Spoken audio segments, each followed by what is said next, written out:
Près de 40% de toute l'énergie qu'on consomme dans le monde, eh bien ça part dans quelque chose qu'on a tendance à complètement oublier. C'est un acteur majeur de notre quotidien et pourtant on ne le voit presque jamais. Alors, à quoi pense-t-on? Les voitures? Les grandes usines? Non, non, ce n'est pas ça. La réponse est beaucoup, beaucoup plus proche de nous. C'est quelque chose qui fait partie de notre vie de tous les jours. Et oui, ce sont nos bâtiments, les maisons, les bureaux, ce sont de vrais gouffres à énergie. On parle de quasiment 40% de la consommation d'énergie mondiale et à peu près la même chose pour les émissions de gaz à effet de serre. C'est énorme. Mais, et c'est ça la bonne nouvelle, il y a des solutions. Il y a un plan pour changer tout ça. Alors comment on fait? Heureusement, on n'a pas à réinventer la roue. Il existe des sortes de guides, des feuilles de route. Pour cette analyse, on va se baser sur la norme EDGE, mais il en existe d'autres, comme LEED ou BREEAM. En gros, ce sont des manuels pour construire des bâtiments plus malins et ils nous disent précisément où agir pour avoir le plus gros impact possible. Pour bien comprendre comment ça marche, un bâtiment efficace, il faut commencer par le commencement, l'extérieur. Il faut voir l'enveloppe du bâtiment, les murs, le toit, les fenêtres, un peu comme sa peau. C'est vraiment la première ligne de défense, la barrière essentielle contre le monde extérieur. Et là, il y a un truc assez fascinant à comprendre. Les fenêtres, elles peuvent transformer nos pièces en de véritables petites serres. Le soleil passe à travers la vitre, la chaleur est absorbée par les objets à l'intérieur, et puis elle reste coincée. C'est exactement le même phénomène qui fait qu'une voiture en plein soleil devient un véritable four. Du coup, le point clé, c'est celui-ci. Il est beaucoup plus efficace de bloquer le soleil avant même qu'il n'atteigne la vitre. Un store à l'intérieur, c'est sympa, mais le mal est fait. La chaleur est déjà dans la pièce. Alors qu'une protection extérieure, elle, bloque la chaleur dehors. Pensez aux volets, aux brise-soleil, tout ce qu'on voit dans les pays chauds. Ce n'est pas pour rien. Et là, l'image parle d'elle-même. C'est incroyable. Regardez bien la différence. En haut, le bâtiment sans aucune protection, il surchauffe complètement. En bas, celui qui a des protections, il reste frais. La différence de température est juste spectaculaire. C'est l'exemple parfait de ce principe. Maintenant, le toit. L'analogie est simple, c'est comme porter un t-shirt noir ou un t-shirt blanc en plein été.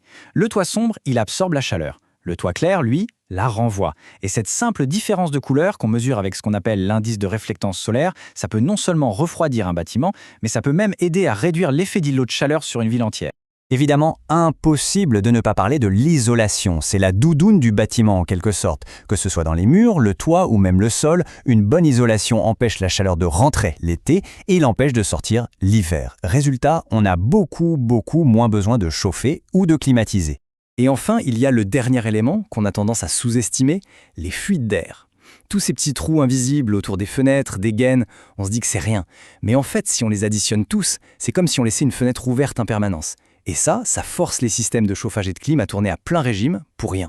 Bon, voilà, maintenant qu'on a un bâtiment avec une peau super performante, qui le protège passivement, on peut s'intéresser à ce qui se passe à l'intérieur.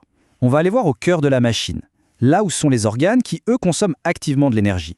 Prenons la climatisation. Pour mesurer son efficacité, on utilise le coefficient de performance, ou COP.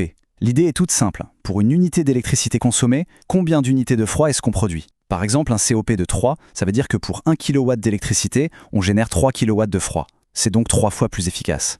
Évidemment, plus ce chiffre est élevé, mieux c'est. Là, on touche à une innovation super importante. La plupart des gros moteurs, que ce soit pour la ventilation ou les pompes, n'ont pas besoin de tourner à fond tout le temps. Et c'est là qu'intervient le variateur de vitesse. C'est un peu comme le variateur sur une lampe. Ça permet de ralentir le moteur. Et le truc qui est dingue, c'est qu'en réduisant la vitesse de seulement 20%, on peut réduire la consommation d'énergie de presque la moitié. C'est juste colossal. Ça, c'est une stratégie qui relève du pur bon sens. Imaginez, une nuit d'été, il fait frais et agréable dehors. Pourquoi faire tourner un compresseur de clim qui consomme de l'énergie? Un économiseur, c'est un système tout bête qui coupe la clim et qui va juste faire entrer cet air frais de l'extérieur pour rafraîchir. En gros, c'est du refroidissement gratuit et c'est hyper efficace. Et l'éclairage, parlons-en. Le passage à la technologie LED, ça a été une vraie révolution. Le tableau est très clair, les LED produisent bien plus de lumière en consommant beaucoup moins d'énergie. Et la durée de vie, c'est juste hallucinant. On parle de 50 000 heures. Pour un bureau, ça représente plus de 10 ans. On a complètement changé de monde. Ok, donc on a une enveloppe performante, on a des systèmes à l'intérieur qui sont super efficaces. Quelle est la dernière étape? Eh bien, c'est d'ajouter un cerveau pour piloter tout ça intelligemment et des poumons pour respirer une énergie propre. L'idée, c'est de ne pas ventiler un bâtiment pour rien. La ventilation intelligente, elle, va utiliser des capteurs de CO2 pour savoir s'il y a du monde. Plus il y a de personnes, plus on respire, donc plus on ventile. S'il n'y a personne dans la pièce, hop, la ventilation se met au ralenti. C'est parfait pour une salle de réunion ou une salle de classe par exemple, qui sont souvent vides. C'est un peu comme si le bâtiment ne respirait que quand il en a vraiment besoin. Et pour finir, Comment on alimente ces bâtiments hyper efficaces? On peut bien sûr se tourner vers les énergies renouvelables, produites directement sur place, comme des panneaux solaires sur le toit. Mais il y a une chose qu'il ne faut jamais oublier. La toute première étape, la plus cruciale, c'est de réduire la consommation au maximum. Parce que l'énergie la moins chère et la plus propre, eh bien c'est toujours celle qu'on n'a pas eu besoin de consommer. Voilà, le plan est là. Les technologies, elles existent. La méthode, on la connaît, elle est claire. La question aujourd'hui, ce n'est donc plus de savoir comment on fait pour construire des bâtiments performants, mais plutôt de se demander qu'est-ce qui nous empêche d'en faire la norme pour tout le monde dès maintenant.